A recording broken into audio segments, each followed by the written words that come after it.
Has been working all day to decide the fate of two paramedics accused of killing Elijah McClain with a lethal dose of the sedative ketamine. Yeah, it was that injection that came after Aurora police officers had stopped, subdued, and restrained McClain while he was walking home.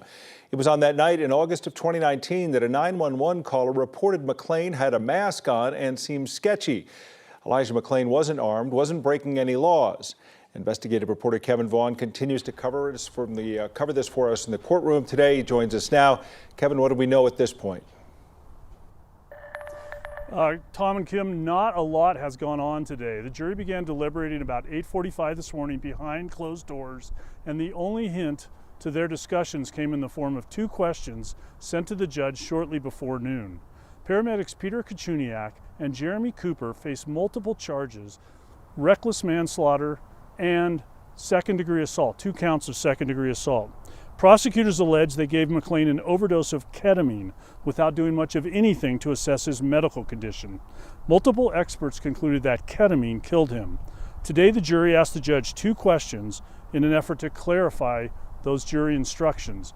One of those questions had to do with the difference between reckless and criminally negligent. That referred to a lesser charge that's included in the manslaughter charge. The other question had to do with understanding the jury instruction related to their paramedics' licenses. So we've had just about a full day of deliberations so far. It's my understanding that the jury just now has sent another question to the judge, so we'll get an idea of what that is here in a little bit. And in terms of the deliberations, I'd point out that in the first 2 trials related to Elijah McClain's death that involved police officers, in both cases, the jury was out multiple days. Tom and Kim? Kevin, you brought this up a little bit as far as these charges. Give us a little more insight into what it takes for these charges, how they brought about. Yeah, so the reckless manslaughter charge alleges that the paramedics recklessly killed Elijah McClain when they gave him that drug. The jury could also find him guilty of a lesser charge of criminally negligent homicide. It's the same allegation, but it alleges negligence rather than recklessness. Then the 2 second-degree assault charges, one alleges that they caused serious bodily injury to Elijah McClain, and the other alleges that they drugged him without his consent.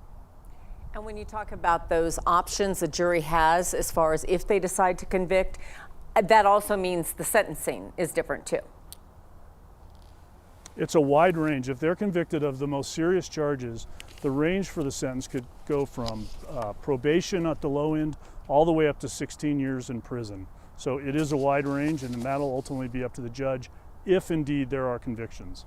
Our coverage continues from Brighton. All right, Kevin, thanks very much.